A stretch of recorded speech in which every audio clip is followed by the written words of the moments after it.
Wow, ang ganda oh. So, ayan guys, dito na tayo sa... So guys, eto na naman kami. Panibagong adventure na naman.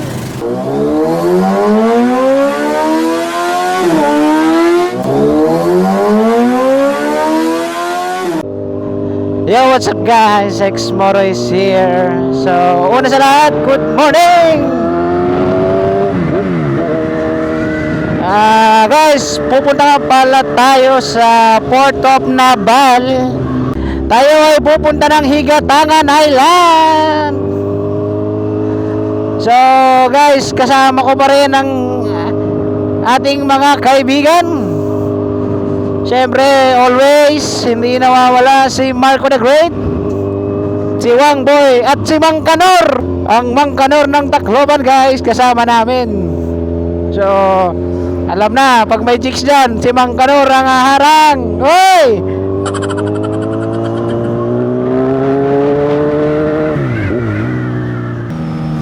At yun nga guys, dapat yung vlog namin kahapon pa to. So, na-cancel dahil si Marco the Great ay sumakit ang kanyang dibdib, no? So, kahapon ng alas 2 ng madaling araw, biglang sumakit yung dibdib niya. So, naisipan ko na lang na hindi ipagpatuloy yung rides namin para na rin sa seguridad ng lahat. Tsaka, hindi naman pwedeng magra-rides kami ng tapos iiwan si Marco the Great. No? Kawawa naman. Pero kagabi sabi niya okay na raw siya kasi inilagaan daw siya ni Diwata, no?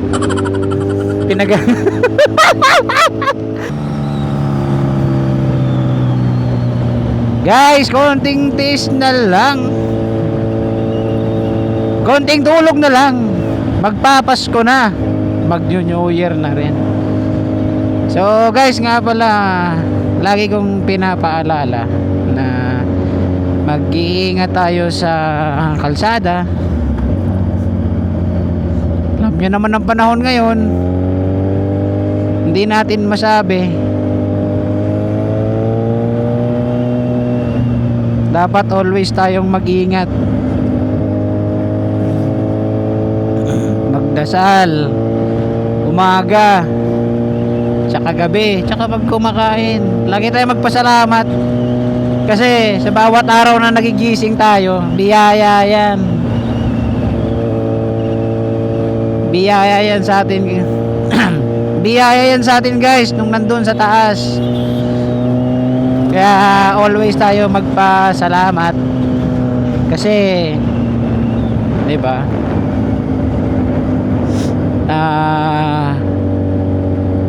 Hindi katulad ngayon, hindi naman tayo makakapag-rides ngayon kung hindi na tayo nagising eh. So, pasalamat tayo palagi.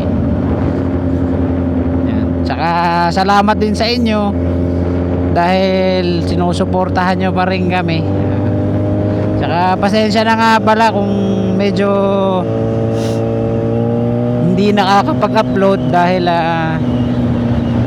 meron tayong project bike na ginawa which is yun natapos na. Is yung ano nila kuya, chill lang.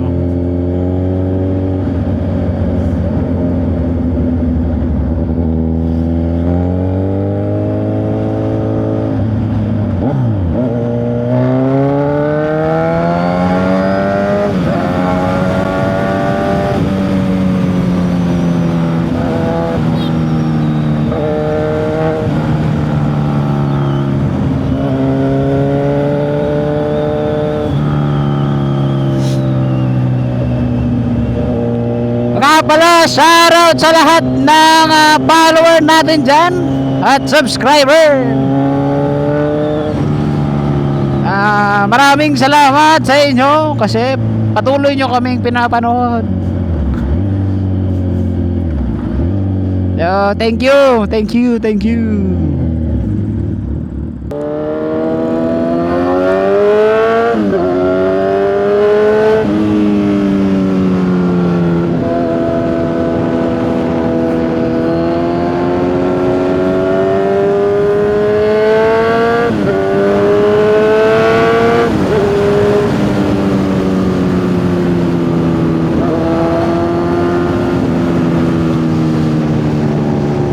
At yun,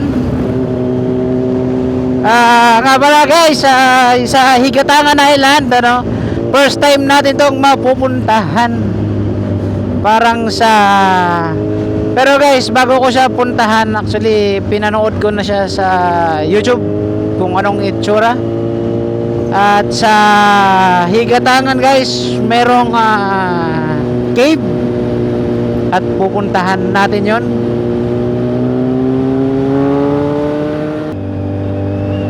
At sa nalalapit na December, tayo ay may rides papuntang Manila, ano. Yan, konti na lang guys.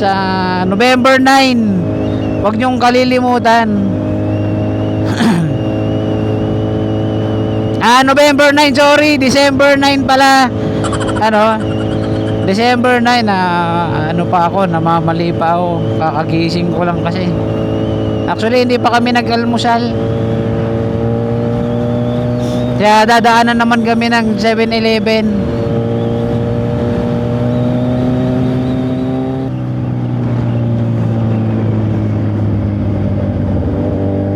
So, ayun, on the way na tayo para sa alang-alang, ano.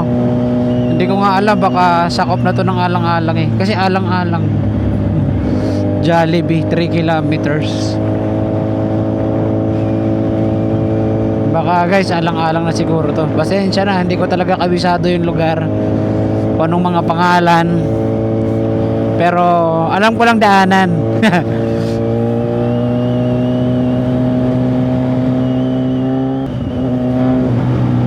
So guys, si Haring Araw, yun, palutang na. So kitang kita na siya, kung nakikita nyo dun sa side mirror natin, ano. Ayan.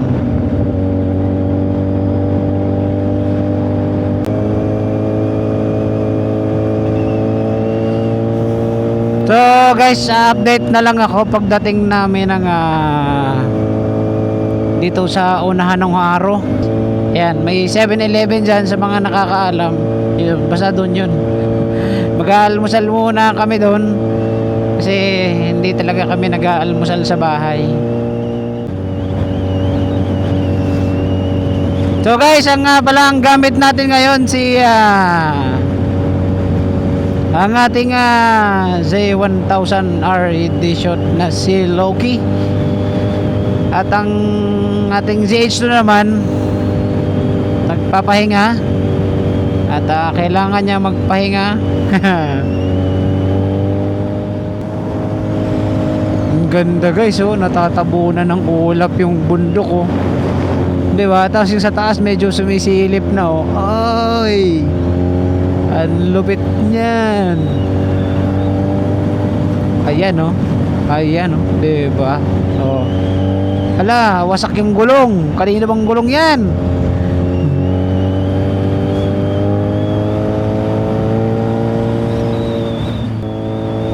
So, yun nga guys, update na lang ako pagdating doon sa 7-Eleven, ano, kasi mag-aalmusal muna kami. Ganon. So, sige guys, hanggang dito na lang muna ang video. Mamaya na lang. Babu. Yan, oh. Yan, oh.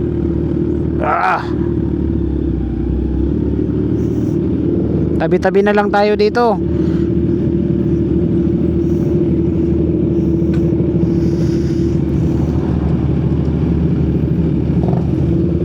One eternity later. So, itong ating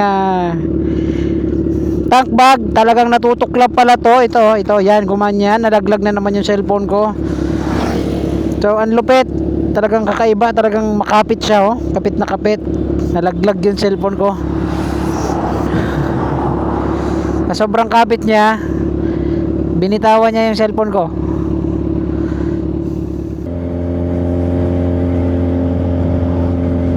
Grabe, mas tipid tong motor nito kaysa dun sa ZH2.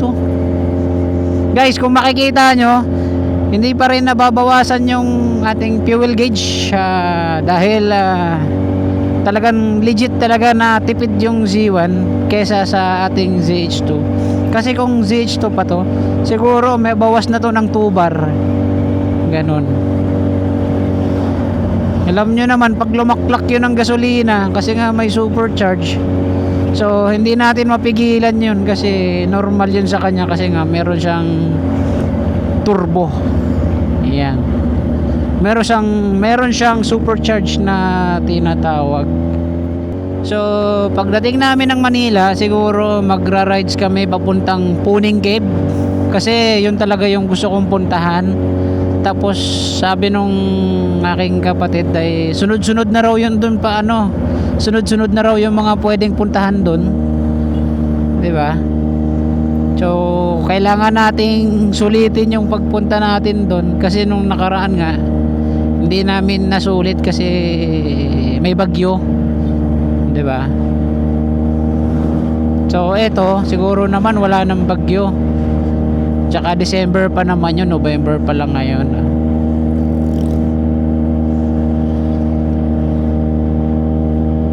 Kasi kung makikita nyo, 'di ba sa last video na ginawa namin, so nagpunta rin kami sa may kuweba, sa may Hindang Cave and Wild Monkeys. Sayang hindi ko na videohan yung mga wild monkeys kasi nakita nyo naman yung itsura dun sa lugar, 'di ba? Talagang tinamaan din sila ng bagyo. So umikot kami dahil sobrang ang daming puno na nagbagsakan sa daanan. Malapit lang sana pero hindi talaga makakadaan. So buti na lang may tour guide kami nakasama para i-guide kami kung saan kami iikot. So nakita namin yung kuweba, ang daming paniki, ano.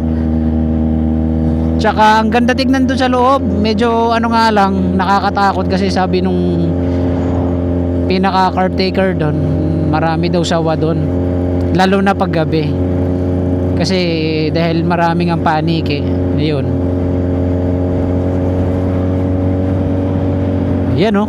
Ang ganda naman ng view dito, guys. So good morning. Ayan.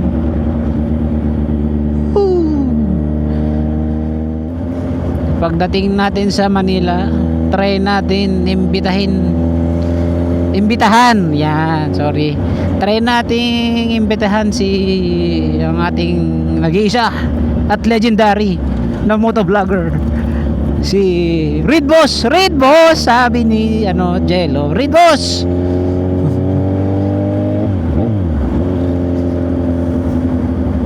Guys, sa palagay nyo, maganda kaya yung idea ko na magkabit ng 360 dito sa sa motor natin sa bawat biyahe natin, para yung dito sa likod, para nakikita yung 'di ba, nakikita tayo.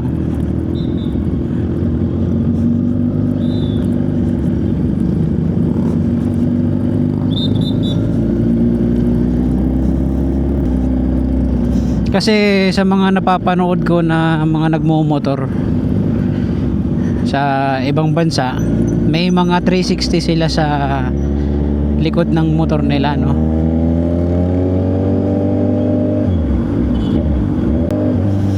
At yun nga, guys, mag-update na lang tayo mamaya, pag malapit na tayo dun sa ating destination. So guys, hanggang dito na lang muna. Update na lang ako mamaya. Babu. So ito nga, guys, papunta na kami dito sa port ng Nabal. So para makarating kami sa aming destinasyon sa Higatangan. Yan, tumama rin.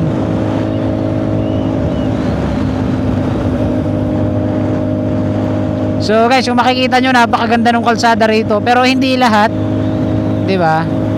Solid. Yes. Lalo na ron, kikita nyo yun, 'di ba? Ang ganda, dito rin, parang sarap mag-camping dun sa taas,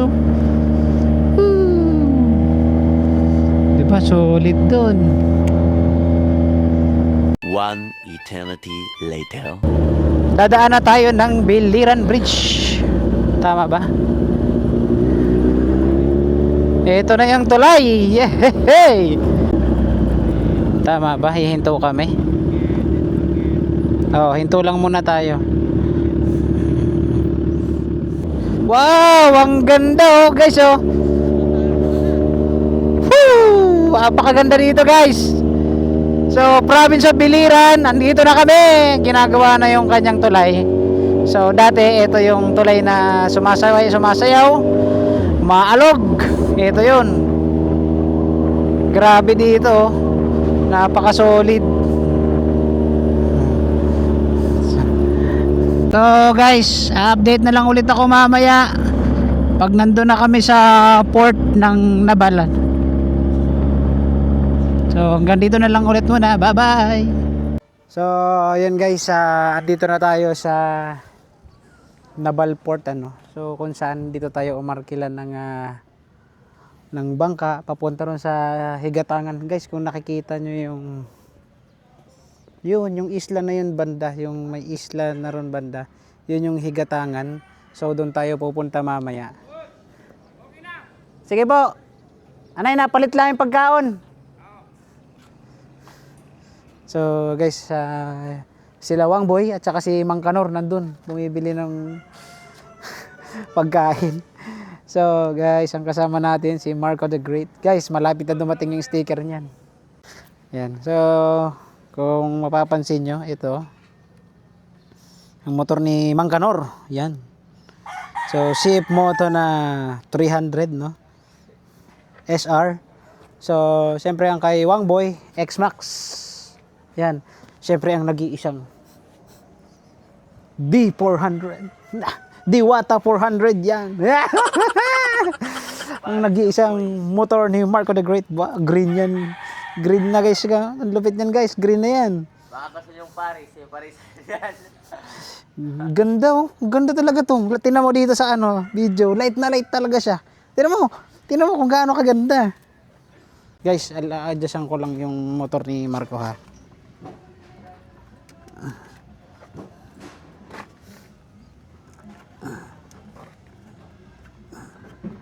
Walang biyahe.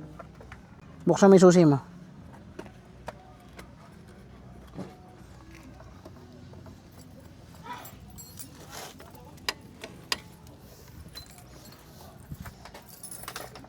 Sige daw, tamaki daw. Bitaw. O, tingnan mo doon. Ako aapak. Yan. Okay na? Okay na? Ha?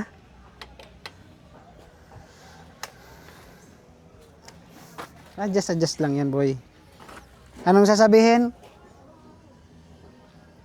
Yeah, makuha na magpasalamat.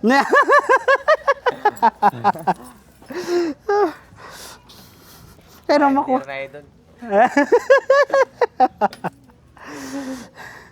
din ayusin.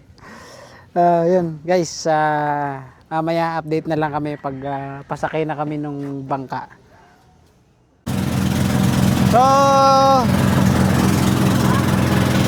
ayun guys, papunta na tayo ng Higatangan kung saan kasama natin sila kuya, no? Mabalon! Ha? Mabalon. Uy, okay na yan. Guys, ang ganda ng biyahe natin ngayon, di maalon. Woo!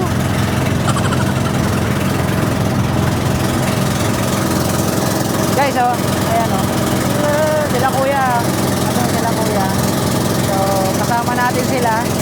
Ihahatid nila tayo papunta ron. Si Mang Kanor. Iyan. Guys, nakikita nyo ba yan? Barat. Guys, oh, may mga barko. May barkong buhangin.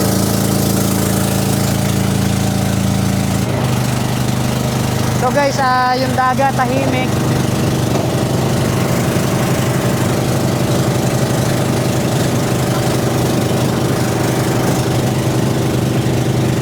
So ang ganda guys ng biyahe namin. So sulit. So guys, ito na naman kami. Panibagong adventure na naman. Papuntang Higatangan Island. Yay! Woo! Guys, oh, astig. Yeah. Tapang-tapangan yan pero natatakot na yan.